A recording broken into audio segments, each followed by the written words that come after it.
I want to bring up this story simply to prove the point when I say, and I've said that earlier, that he believes in his word more than you and I believe. He believes his word is very important. He believes his touch is very important.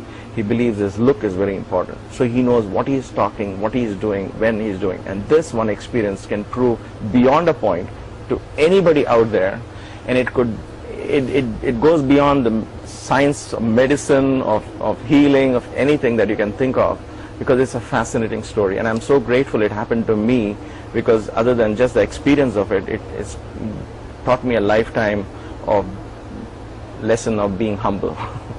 So here's how it started. Many years ago in Puttaparthi, I was walking one day after my yoga session back to the hostel, and I found some village urchins jumping up and down and hitting something on the road. And when I got closer, as I walked past, I saw they were hitting a snake.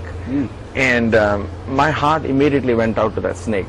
And they were jumping up and down, hitting in kotra, and all, they were talking in Telugu, and nobody had, as I watched it, nobody had the guts to hit the snake on, it was a cobra, nobody had the guts to hit it on its head, which I later learned would be the fastest and the easiest way to kill a snake, not by hitting the rest of its body.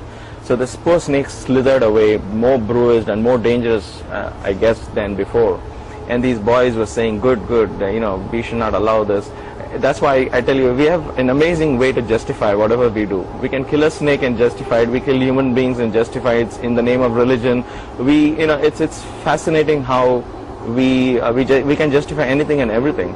So I was so upset with that. I said, never again will I allow a snake to be killed in my presence, as long as I know. I have a fascination for snake, and I didn't realize it till that day that I had the secret love for snakes. I know it doesn't sound, my wife will go yuck, but I do.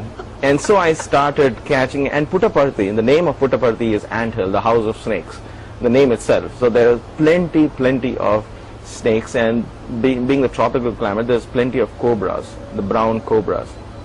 And so I ended up catching these little snakes. From little it became medium-sized snakes, then it became big snakes. They would sneak their way into the college campus, or somebody would spot them in the hostel, right behind, where the garbage was, the food was dumped. And so where the food is dumped as waste before they picked up, there are rats, and where there are rats, there'll be snakes. So it wasn't uncommon for us to bump into cobras here and there. And slowly, the word spread around that, hey, Sundar can catch a snake. Initially, I had told them, if you see a snake, let me know, because I don't want you to start killing it. I can catch it and then take it away and put it out somewhere. Now, I figured on my own how to catch a snake. There wasn't a Discovery Channel then. I would have perhaps avoided this accident of mine. But I just figured, you take a stick and press the head down and put your thumb on top of the head and slowly and carefully put your fingers under its mouth, and once his mouth is there, he just coils around you, but poor thing doesn't have any strength to do anything. He's more struggling for his life. And then I would take him back to the hills and then leave them out there. Now, as I said to you in the earlier interview, where the good deed starts with a good intention, then it becomes all about the deed, and all about the intention is slowly forgotten. And so I slowly started enjoying the limelight that I was in when I was catching snakes. I mean, you become a popular teacher now, so you have all the students coming to you and saying, hey sir, come on sir, show us, next time you catch a snake, let us know. And I said, yeah, I will let you know. So one thing led to the other, and foolishly, I would actually catch a snake and then make the boys touch it and say, feel it. Now this is done in the zoo after heavy training, so that you don't have accidents. Now this is me just deciding to be adventurous and sharing that adventure with boys and say, hey, don't be scared, touch the snake, it's okay. And see this mouth, and this is how the poison is coming out of its teeth, and not realizing that that's a cobra I'm holding. I mean, I realized it, but I probably didn't understand the impact of what I was doing, potentially not putting myself in danger, but everybody around me. There were times that I would demonstrate, I would take the snake and put it around my neck and leave him. And I would say, look, the snake is not out there to kill you. He's going to find his own way first, because he's now on a survival mode. So I would leave him and then let go of my hands, and the snake would obviously slither down. He's not going to turn around and say, who was the one who, And so it became that I was a popular snake guy, and everybody got to know me as the one who catches cobras. And then, you know, so the villagers, the locals in Puttaparthi, because of the hostel and college, and everybody got to know about it. So anywhere in the mandir now, there was the Prashanti Mandir, in the college, in the hostel. So my territory, my fame expanded. It became quite popular that I could catch snakes. Finally, I think there was this afternoon, I was sleeping, and this is the only time I can share with you something which is personal, but I think it has to fit in the whole story as it goes, and I'm just being very honest and upfront over here. I was sleeping, and in the midst of a vivid dream, and I'll come to that vivid dream later, which is actually a prologue to the story, but I'll come to it later. I was in the midst of a vivid dream when I was woken up around 2:30 or so in the afternoon. I was taking a small siesta because I didn't have classes to teach, and I was taking a siesta in the hostel. Somebody woke me up and said, "Sundar, there's a snake in the college." And I woke up and I said, you know what, by the time I go there, there's going to be no snake. I mean, no snakes waiting, you know, in a corner waiting, hey, Sundar is going to come and catch me. By the time people spot a snake and they call me and I go, invariably the snake wouldn't be there. So I asked this boy, are you sure he's there? Because by the time we go, I knew there was time. It was time for darshan. It was around 3 o'clock. And I said, by the time I go and the snake is not going to be there, it's just a waste of time, so I'm not coming. He said, no, the snake is there. It's by the small cages, by the bioscience laboratories. And he's been cornered. He's in the concrete floor. He's not moving. And there are people around, made a big circle. And there are some villagers with daggers and sticks waiting to kill it. So we have told them, wait, Sundar will come and you don't have to kill it.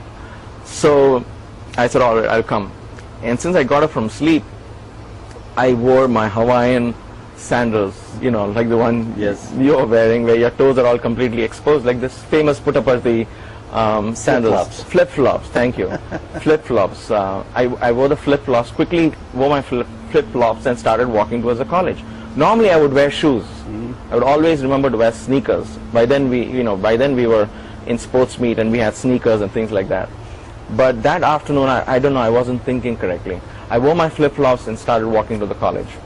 And I go there and I see the snake in the corner and all these people around them. Hey, Sundar's come. There's literally a cheering crowd waiting for me. People with cameras. I have the picture of me holding that snake. I have it here and I have a soft copy of it in case you want to put it out there. But I feel very ashamed though. Anyway, they took pictures of the snake, of me. I mean, anyway, I went there. I looked for a stick. I put the head down, caught him, and this guy was huge. He was almost my height, 5 foot 5 inches. Huge snake, and I had to hold him like this instead of, you know, usually the mouth I would hold like this, but the mouth is so big I had to actually hold him just like this. He was this thick throughout. Anyway, so I catch him and then tell the villagers and everybody to go away and then pose for some pictures. And that day was the first time when somebody took pictures. And so I posed for pictures, put the snakes, stretched the snake out and called one boy of equal height, and that boy stood and I said, oh my gosh, don't be scared, I'm just measuring the snake's height. I was in cloud 9, literally enjoying the glamour, and then all the good intentions are still there, but I think that was way out, forgotten. And I walk up to the Hanuman. The Hanuman statue was not built then. The Krishna statue was built. So the Hanuman statue was just the top of the hill. So I decided to go all the way up there and throw the snake out on the other side. Now as I walk up to the Krishna statue and go up to the Hanuman statue, and I was about to throw the snake, a bunch of students came running behind me. Normally I wouldn't allow them to come all the way up to the hills, because now you're in snake territory. You're not in the compound, in the concrete. They came up and said, oh sir, we missed this whole thing, come on, every time we miss it, every time you catch a snake we miss it, and please show us again how to catch a snake. We never know when we'll get a chance again. And I decided that day, all right, you know what the heck, let me show them how to catch a snake. So I looked around for the same stick which I press the head, and I didn't find any, and I said, oh, you know what, I'll just try a new thing. I'll just put my foot on top of the head and press him down. This is all going in my head, and little was I thinking that I'm wearing flip-flops, and that could be a dangerous thing that I'm trying with a wild snake. Might be a morsel for that snake to sink its fangs into. Right, and so I hold the tail of the snake, and of course I tell them I had basic sense to keep them at a good distance. Told them stay there and watch. So I held the tail of the snake and let go of the head. Yeah. And so the snake cannot climb on its own body, but so the snake was going like this on the ground, and I held him far out like this, and his head was on the ground. I let it down a little bit so his head was on the ground. He was trying to escape, poor thing. He's fighting for his life. He was not out here to help me with this freak show that I was putting up. And so when I saw his head and his hood spread out like this on the ground, I thought it was a good time now to put my foot on top. I put my foot on top of his head, looked up at the boys and said, this is how you first hold his head. And that 10 seconds or 5 seconds or whatever it took for me to do that, I didn't realize that this was not a concrete floor underneath. Because when I put a stick on top of the snake could not go underneath because it was concrete floor. I've never caught a snake in the wild. So when I put my foot on top, I thought he stays pressed, but he's fighting for his life, and that's pure muscle. So he dug himself underneath the sandy ground, which was very easy for him. He dug himself underneath, and now my foot was right in his side. He gave one nasty bite. A 5 feet 5 inch cobra, a huge snake, gave me one nasty bite and let go. What was your immediate reaction? Now you would think, and that's why I said I'll be upfront and humble and honest here. You would think a person who practiced 10 years of yoga, completely into Swami's fold, meditating, at this point, I would have said, Swami, Sai Ram. I said, ouch! All that came from my mouth was, ouch! No Sai Ram, no Swami, nothing. That was the last thing probably in my mind. So that's again another thing, is how you think you're ready but you're not. Anyway, it didn't really matter, I guess.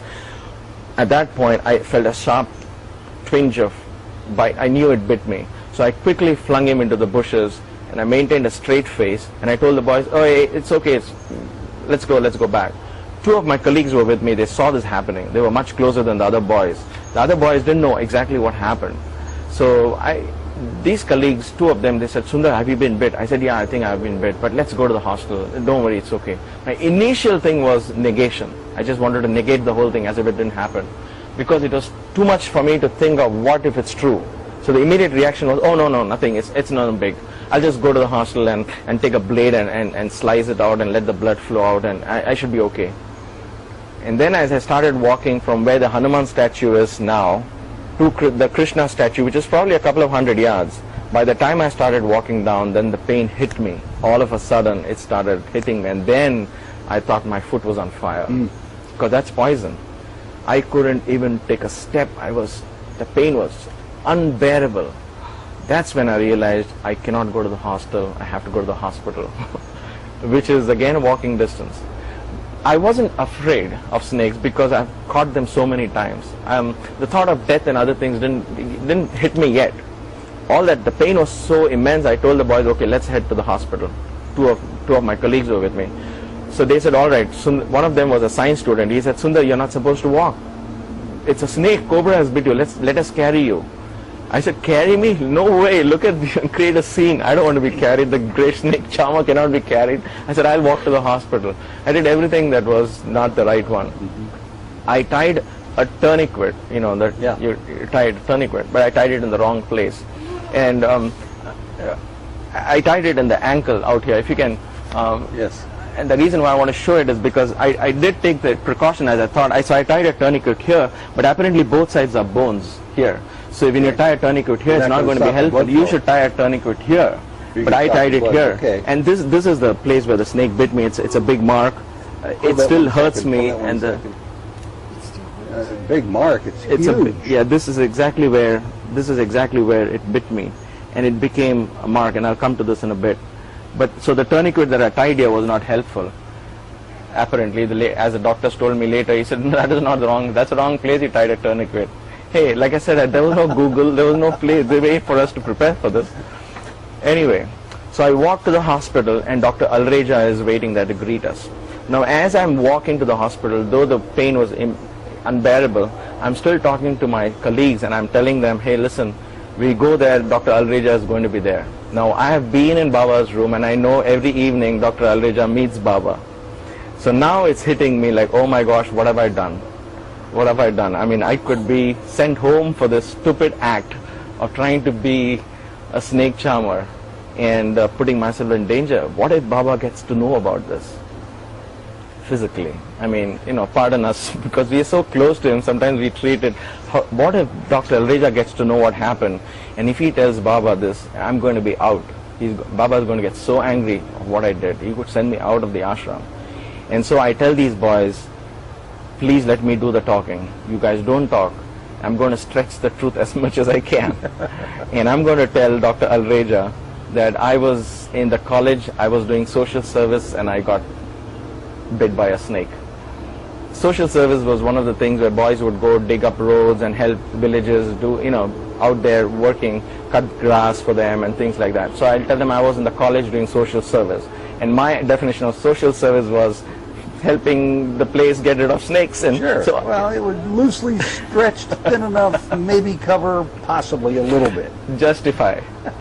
justify, right? I justify that I'm still speaking the truth. But if I left it there, then if he goes to Swami, he can tell whatever he wants. I didn't want him to get into details of what exactly happened. So we walked there, and exactly as I expected, Dr. Alreja was there. He said, what happened? We said, snake bit us. He said, oh my God, lie down on the bed and stretcher. And then as he was wheeling me up, he said, what happened? How did it bite you? Because he knows me personally. He said, what, Sundar, how did it bite you? I said, in college I was doing social service and it bit me there. And we left it at that. He said, okay. He took my pulse and he didn't like what he saw. And so he went up and put me in a room and immediately ordered for the antidote. So I'm lying there. I looked at the clock. It was close to 4 o'clock or so. And then I'm waiting for the antidote to come. After 5 minutes, I noticed a little bit of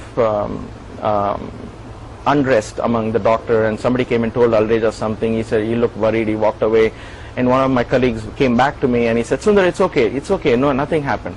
I said, I didn't even ask. The moment you say nothing happened to me, I know something has happened. So what is it? He says, don't worry. The guy who was the antidote, because the hospital was small, there was one steel almirah where all the medicines were kept, and antidote was in that. Now the person who had the key to it had locked it and gone for Baba's darshan, which was at 4 o'clock. Mm-hmm. So now to open that almirah, it was a glass, you could have broken it, but the almirah was steel. So to get it, you got to send somebody now to the ashram, get him or get the key and come back. And they said, somebody's gone to fetch him, don't worry, in 5 minutes he'll come back. And that's when I told this boy, I said, listen, if he's gone for darshan, and if Baba's out for darshan, nobody's going to disturb him. Going, coming, and I knew the darshan was out there, it would have been on now. And so I said, it would take him at least 40 to 45 minutes for us to get that antidote. So it's not going to work. And that's when it hit me, that I could die. I said, okay, the antidote is not coming. So, and it's a cobra that has bit me. And already about 12 to 15 minutes has already passed by. And I was kind of feeling faint, but other than that, the burning sensation was keeping me alive, actually, in a way. So I couldn't really drift into that. I didn't know. So I told him, okay, I'm going to lie down and I'm going to practice something, and you wake me up before they inject me. And he promised he would. I lay down. Mrs. Prem Behel, she is from the primary school, the warden of the primary school then, the principal of the primary school. These are two wonderful ladies, and I'm sure you would meet them when you go to the ashram even now. And she was there. She was a very elderly woman. She was gently, her hand was on top of my head, just gently like a mother. My parents were in the ashram. They have no idea this is all going on. Anyway, she was there, and all I remember was I lay down and I closed my eyes, and I was preparing myself for the death. And being into yoga, and crazy as I was, I think I still am, my wife thinks so at least, I was wondering how should I exit my body. And I had read about Walter Cowan's story and other story about going through the dark tunnel and seeing the light at the other end. I said, am I going to do all that? Am I going to go through a dark tunnel? I was more excited about the concept that I have to die consciously. I have to allow and become one with the light. And I want to exit through the Sahasrara chakra. And that is my training for yoga. So I was lying down and preparing myself because I knew there was no possible way I could survive. So I lay down and started focusing on the light filling my body. But to be very honest, the pain was so real that I had a difficult time doing this. It's okay when you're lying after a nice yoga session and your mood is perfect, but it's a different thing when your foot is on fire literally with poison there, and you're trying to meditate and calm yourself down. As far as I remember, it was 5 minutes before somebody woke me up. All because I was conscious throughout. There were no dark tunnels and lights. I wish there was. I would have written $1 million, a New York bestseller book, but I couldn't, unfortunately. There wasn't any of those. There wasn't any supernatural experience at all, other than the fact that I was completely conscious of the pain, and I was waiting for this death to come. And somebody shook my shoulder. I opened my eyes, and he said, the antidote has arrived. I said, what, in 5 minutes? You got the antidote? He said, what do you mean 5 minutes? Look at the clock. I saw the clock. It was 5 minutes to 5 o'clock. It was almost 45 to 50 minutes later. And now I cannot explain even today what was that. For me, I was conscious. It wasn't like I slipped into some zone and I came back. I was conscious. I knew it was 5 minutes. But actually, it had already 45, 50 minutes had passed by. Anyway, I came. They gave me the antidote. They said they're going to keep me overnight for an observation. And I survived. And I survived there. I ended up staying, of course, for a couple of weeks more because of my foot injury. It became localized and things like that. Story is not over yet. So in the evening, my father comes along with my mother, and of course he let go, and he said how foolish I was, and I said, promise them I won't catch a snake again. And Dr. Alreja walks in, and he says, oh, Sundar Iyer, you have been telling us all lies. I said, what do you mean lies? He said, Baba told very clearly that it is not a snake, it is a thorn. A thorn? So, it's a thorn. And I said, what do you mean, Baba said? And then he explained to my dad and me what happened. He said, no, when I couldn't find the antidote, and you were lying, and I knew your pulse was falling, I immediately called the ashram. Mr. Chiranjeevi Rao was there on the phone, and I told him, please inform Swami, ASAP, that Sundar Iyer has been bit by a snake. I don't have the antidote with me to give him right now. So his job was, when there's an emergency like this, let Swami know, because he didn't want Swami to ask later, why didn't you tell me? It was your job to bring it to my attention, right? So he wanted to bring it to Swami's attention that I've sent for the antidote, but it's not available, and there's a snake bite. So he knew that there's no way somebody could survive a snake bite. The picture here, my father then recalls what happened, though he didn't recall the exact dialogue. My father recalls Swami coming out for darshan, and as he was crossing the ladies into the gents side, those days there was an arch in the sand. Okay, the arch, under the arch would be the ashram officials would stand, and they would not normally come in the way of Swami and his devotees unless there was something so important that couldn't wait for later in the evening. So Mr. Chiranjeevi Rao stepped out. Swami asked what it is, and then Mr. Chiranjeevi Rao told me this story later on. As he told Swami, he kneels down Swami and says, Swami, Sundar Iyer ki paamb karsindanta. That means Sundar Iyer has been bit by a snake.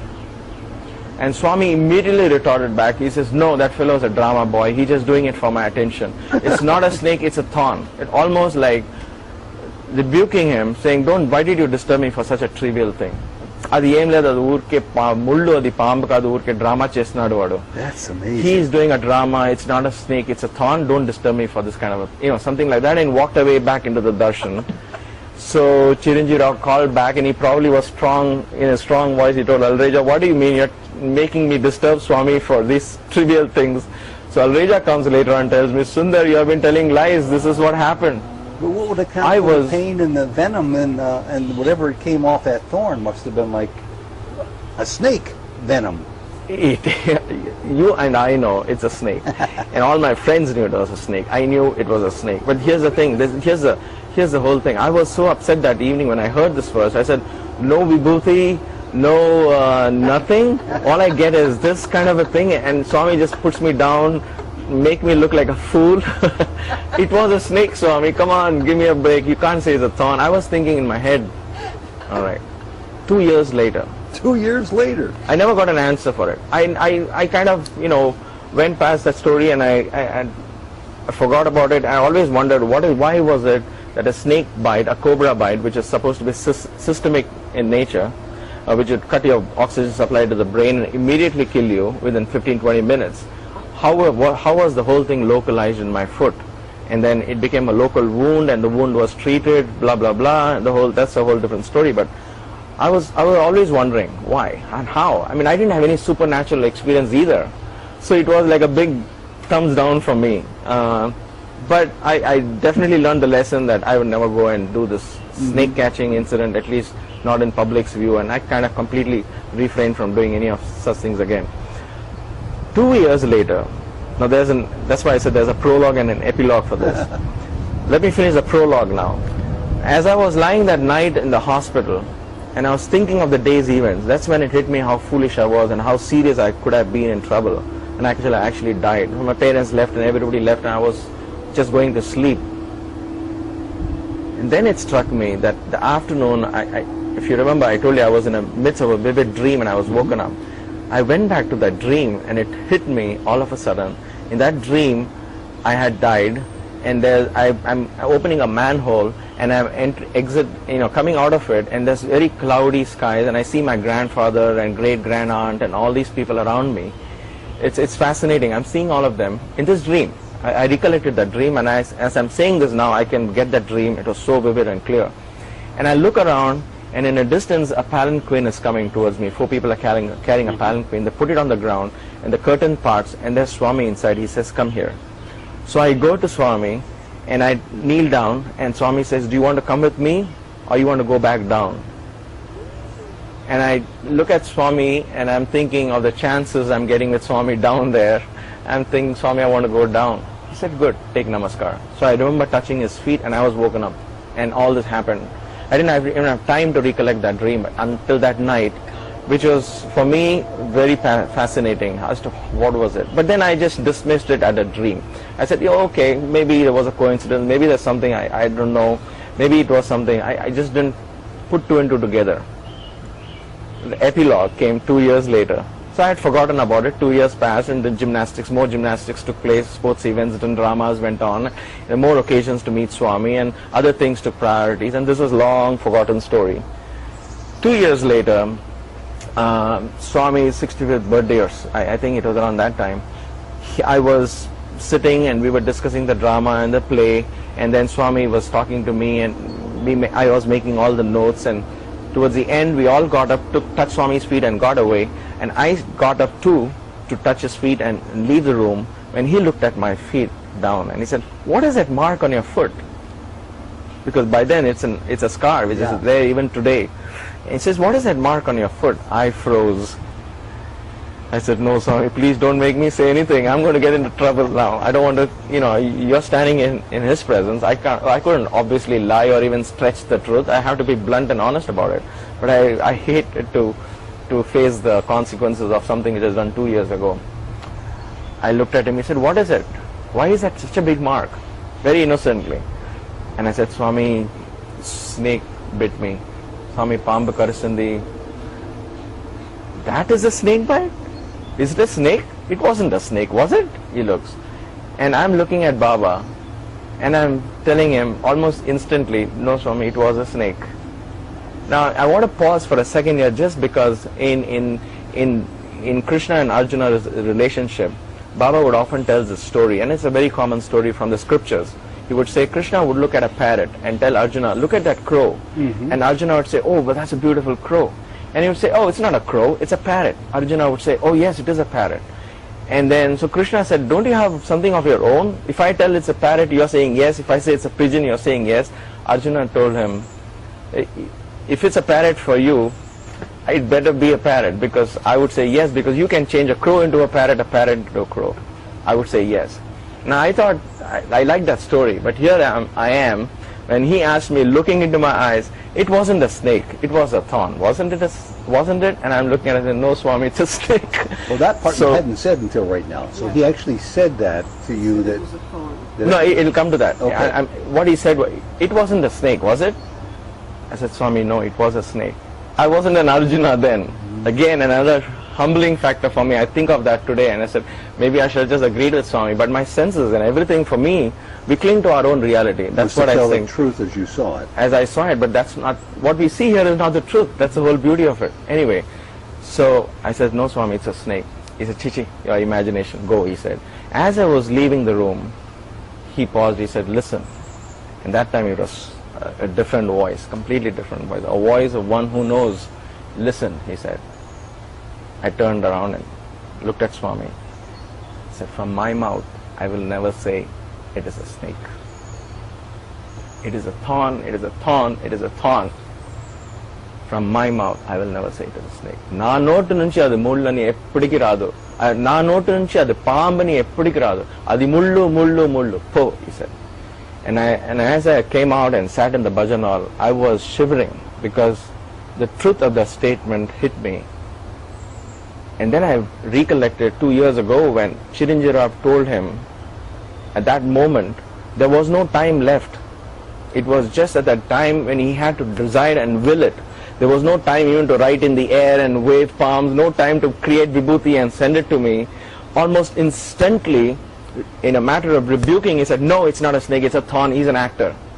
So he made the whole thing as a drama, as a play. He made it into an act, and he made the snake bite into a thorn. And he willed it as if it's a matter of no.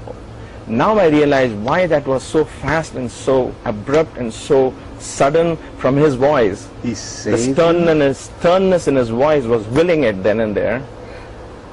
Even if he had materialized vibhuti, the sacred ash, and sent it to me, it would have been another 10 minutes for it to reach me. That would have probably been too late. For me, it's fascinating because I know it is a snake bite. The doctors knew it was a snake bite. It is a cobra bite, not even an ordinary snake.